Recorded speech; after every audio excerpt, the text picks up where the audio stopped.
Olá, está começando mais um Justiça do Trabalho na TV, produzido pelo Tribunal Regional do Trabalho de Santa Catarina. Trabalhar para viver, viver para consumir. Há 200 anos, essa tem sido a fórmula que a sociedade encontrou para movimentar a vida na Terra. Mas até que ponto nossos hábitos de consumo estão colocando em risco a sobrevivência do planeta?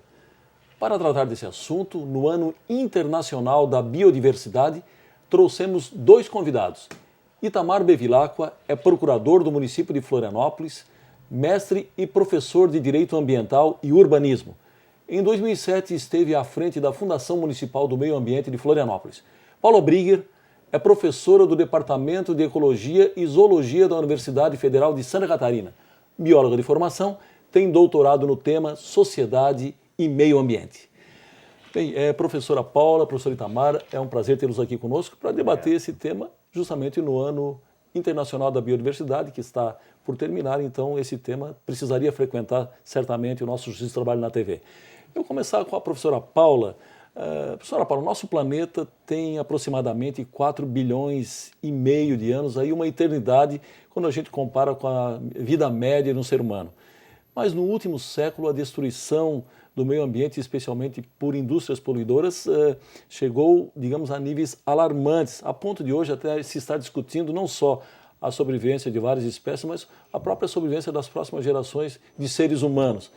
Dá para identificar, professora, os principais culpados dessa situação? Primeiramente, é até interessante também dizer que não só 4,6 mais ou menos bilhões de anos, né, mas que a presença humana no planeta é muito recente, né? Então, se a gente for pegar, digamos assim, a interferência do Homo sapiens no planeta Terra, a gente cairia assim em algo como uma fração de segundo, né? Claro. Então, é muito recente. Então, houve todo esse período de evolução do planeta e nós chegamos muito recentemente.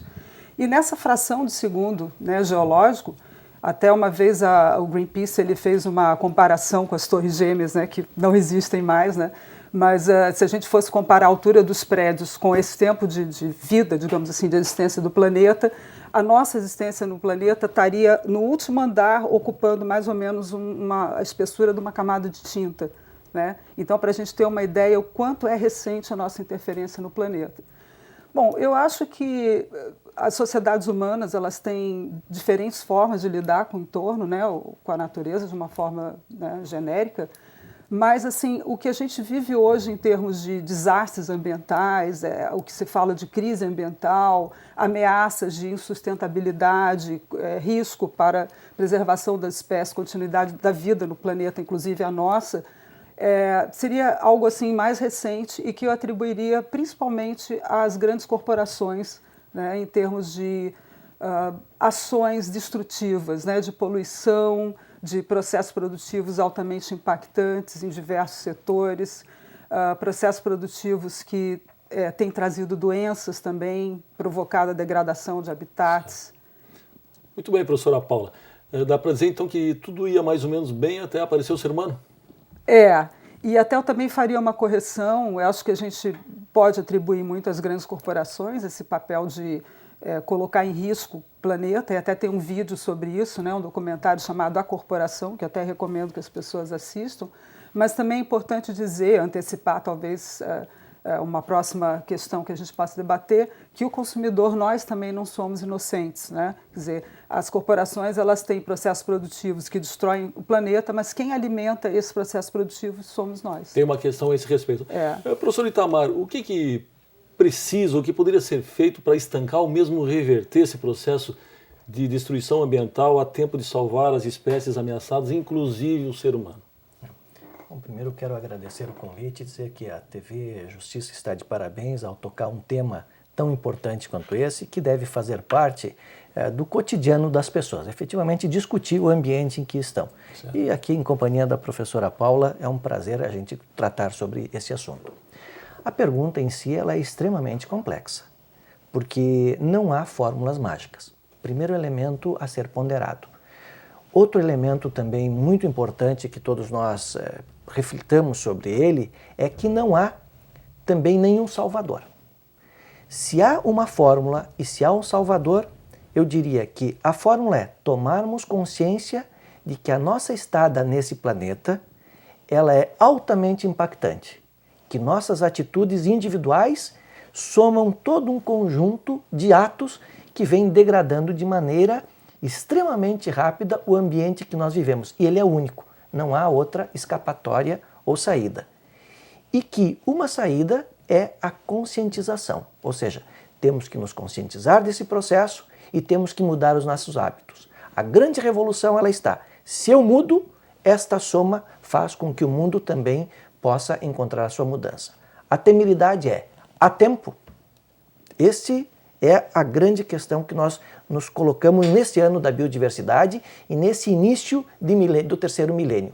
Será que nós temos ainda tempo de mudar as nossas atitudes antes que grandes catástrofes venham acelerar ainda mais o homem sobre a face da Terra? Bem, professor Itamar, já que o senhor falou em tempo, é muito comum vermos medidas legais de proteção ao meio ambiente serem aprovadas para a entrada em vigor dentro de 5, 10 anos ou mais, sob o argumento de que se entrasse em vigor imediatamente causariam choques, impactos muito grandes nas atividades econômicas.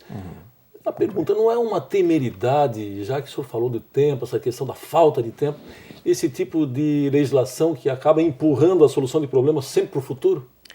Claro que sim. O problema é que nós vivemos um ambiente mundial, com algumas exceções, lamentavelmente, de democracia. E democracia se faz com a participação do cidadão.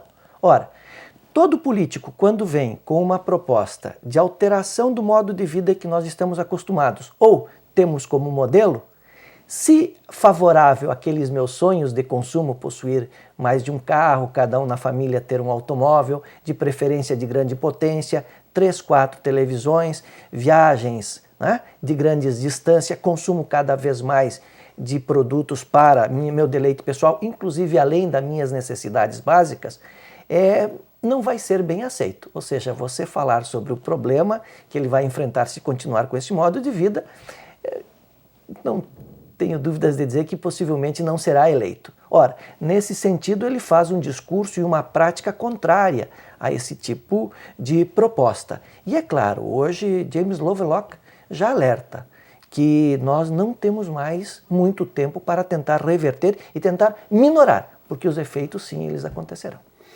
Bem, professora Paula, rapidamente, para encerrarmos o bloco, se as pessoas deixam de consumir produtos nocivos ao meio ambiente, em tese a gente pode imaginar uma mudança de perfil na produção industrial. O problema é a questão da propaganda. A senhora não acha que essa propaganda que mexe com a emoção das pessoas, que estimula para o consumo, inclusive de coisas desnecessárias, não deveria estar aí na agenda também das campanhas de preservação ambiental? Com certeza.